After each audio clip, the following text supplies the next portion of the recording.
Hey, what's going on guys? Arekkz here, welcome back to another video for Outriders. And today I want to give you a chance to take a look at the 4th class. If you guys have seen the gameplay coverage we've done up until this point, you will know we have taken a look at 3 classes, the Devastator, the Pyromancer and the Trickster. But up until this point, the 4th class has been a mystery. However, recently Square Enix gave us another chance to go hands-on with the game, and in this most recent build, we got to test out the new class that is called the Technomancer. Technomancer is kind of like your aggressive support.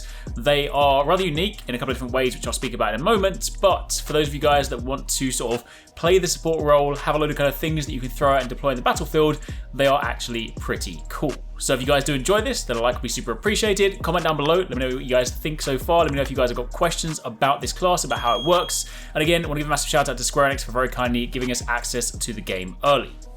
So, top level, what do you need to know about Technomancer? So, as mentioned, Technomancer is basically like your aggressive support. In fact, the Technomancer is the only one of the 4 classes that can actually heal other characters. You'll know if you've seen the previous gameplay that for the most part, healing in Outriders is done through aggression. Depending on the class you choose, you will heal via different means. So Devastator, for example, if you melee enemies, you can get some healing. Other classes, typically through, say, killing enemies, things like that, you can heal yourself. Meanwhile, the Technomancer can heal through shooting, so simply by putting bullets into the enemy, and given that this is a shooter, that's kind of good because you're shooting all the damn time, and you also get healing from some of your abilities. Furthermore, you do have a dedicated ability that can heal you and your team, so if you do want to assume the role of the healer, this is technically speaking going to be where you go. Now, outside of that, Technomancer's behavior, I mentioned support, you have a lot of kind of different things that you can call into the battlefield, which is actually really cool. You have lots of different turrets. You can throw turrets that freeze enemies, apply toxins on them. You have rocket barrages you can call in. You actually have the ability to summon a rocket launcher or a machine gun that you can hold and wield, and you even have the ability to imbue your bullets with toxic. You have grenades you can throw. Basically, lots of your abilities, or most of your abilities, are projectile objects that you can deploy, throw, cause explosions. It's pretty cool. So, with that being said, let's dive in and take a look at these individual abilities. The very first one is called Shrapnel. For this one, you throw a proximity device. The explosion deals 2,987 damage and interrupts the skills of enemies caught within the blast radius. So, of course, you can use this if you see a boss enemy casting a move. Pretty good, does decent damage, good in the middle of crowds. Actually, a pretty nice move. Moving on from there, you then have the Cryo Turret. This one places an automatic turret, and keep in mind there's about 3 different abilities here that are just kind of various permutations of turrets. But for this one, you place down a Cryo Turret that does 80 damage and inflicts freeze on enemies. Freeze in, this game, kind of a lot of the elements in this game are pretty solid, pretty kind of overpowered. When you freeze an enemy, they do not move. They're just stuck there for a good period of time. So it's a good chance to do a lot of damage. And obviously, given that this is a turret, it does have decent range on it. But keep in mind, the turrets do deplete their own health. So once they run out, then they go. After that, you then have the Pain Launcher, which is probably one of my favorite moves just because visually it just looks really awesome, and it does actually deal a good degree of damage. This one, you build a missile launcher from scrap and you bomb an area to deal 514 damage. Numbers don't sound like that much, but that is per hit, and it also interrupts enemy skills. Now, keep in mind, it does fire on a fixed location, so whereas the turrets will look around, this one, it will kind of auto-target an area. So what I would recommend is using it ideally on enemies coming out of a spawn point or a door to kind of get maximum impact, but either way, pretty strong.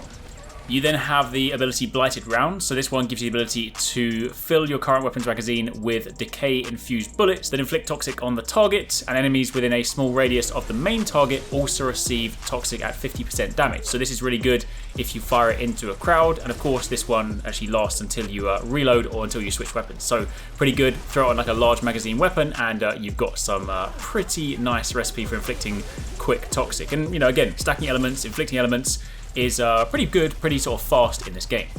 You then have Tool of Destruction, and this is the one I mentioned before. This basically allows you to summon 2 different weapons, so keep in mind, you don't normally have these big, heavy ordnance weapons, so depending on whether you press the skill button or you hold it, if you press the button, you equip a rocket launcher that can interrupt enemies and deals a good degree of damage. Meanwhile, if you hold down the skill button, you instead summon a minigun, which again deals, a good deal of damage per shot. I will say, the rocket launcher, from my time using it, maybe there's some gear that can boost it up. In fact, there will definitely be some gear that can boost it up because, of course, gear has, links to certain skills. It wasn't the strongest rocket launcher. I mean, I appreciate it can't be overpowered. You can't just expect to summon a rocket launcher with like 4 or 5 rockets and just kill everything in one hit. So it does need to be balanced. But my expectation of summoning a big-ass rocket launcher is let me kill everything that stands in front of me It did good damage, but I didn't feel like it was the most powerful thing. So whether I can spec more into it to make it better, whether they can buff it at a later date, I don't really know. Point is, you can summon a rocket launcher or you can summon a minigun, both of which are pretty good. The minigun does have a good sizable magazine, so you can get some good mileage out of it, but either way, those are the tools of destruction.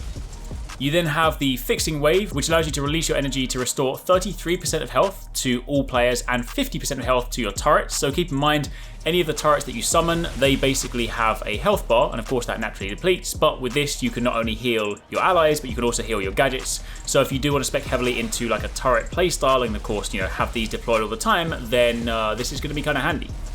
After that, you then have Cold Snap. This is basically one where you drop a gadget to inflict freeze on all enemies in a large radius. Very similar behavior to the Cryo Turret, the only difference being that you drop this at your feet. This is very good if you basically kind of get into a pinch.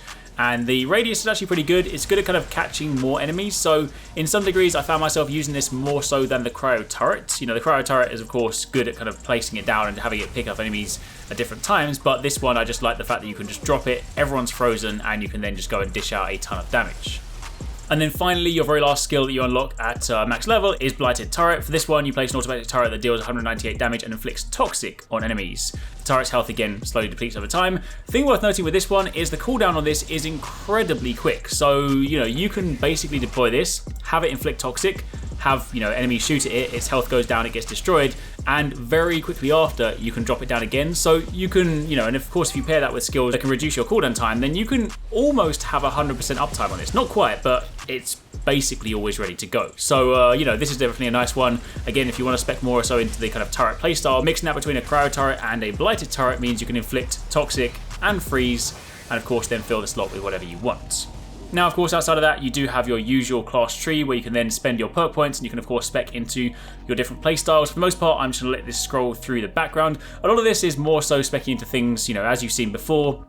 Things like increased defense, increased, you know, attack in certain situations, but you do of course have the breakout nodes where they influence particular abilities, particular skills slightly more so depending on where you want to go. So I went down the middle tree because I wanted to be more so kind of tanky. I wanted to kind of have a lot more health, a lot more armor, more survivability, but if you want to invest more so into damage or you want to invest more so into your skills, then you can choose the trees accordingly. But for the most part, that's a quick look at the Technomancer. I'm going to let you guys look through this tree and then I'm going to throw in some more gameplay just so you can sort of see the Technomancer in action. But for the time being, that is it from me. If you guys did enjoy this, then a like would be super appreciated. If you want to see some more Outriders, we've got another video dropping later on today to take a look at some of the legendaries we got, because we got some more legendary weapons dropped during the gameplay. So if you want to check those out, keep it locked on the channel. And of course, if you're excited for the game, keep it locked and turn on notifications, because as we get close to launch, we'll have more Outriders content for you.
Thanks so much for watching, guys. I hope you enjoyed that video. Don't forget, if you haven't already done so, you can join the Arekkz Gaming Discord. We've got an awesome community over there with so many different channels for you to chat loads of different topics and different games. I'm in there, the team's in there if you guys want to chat with us, find people to play with. It's just in general a great place to be. And of course, if you enjoyed this video, don't forget to turn on those notifications so you don't miss any of our future uploads.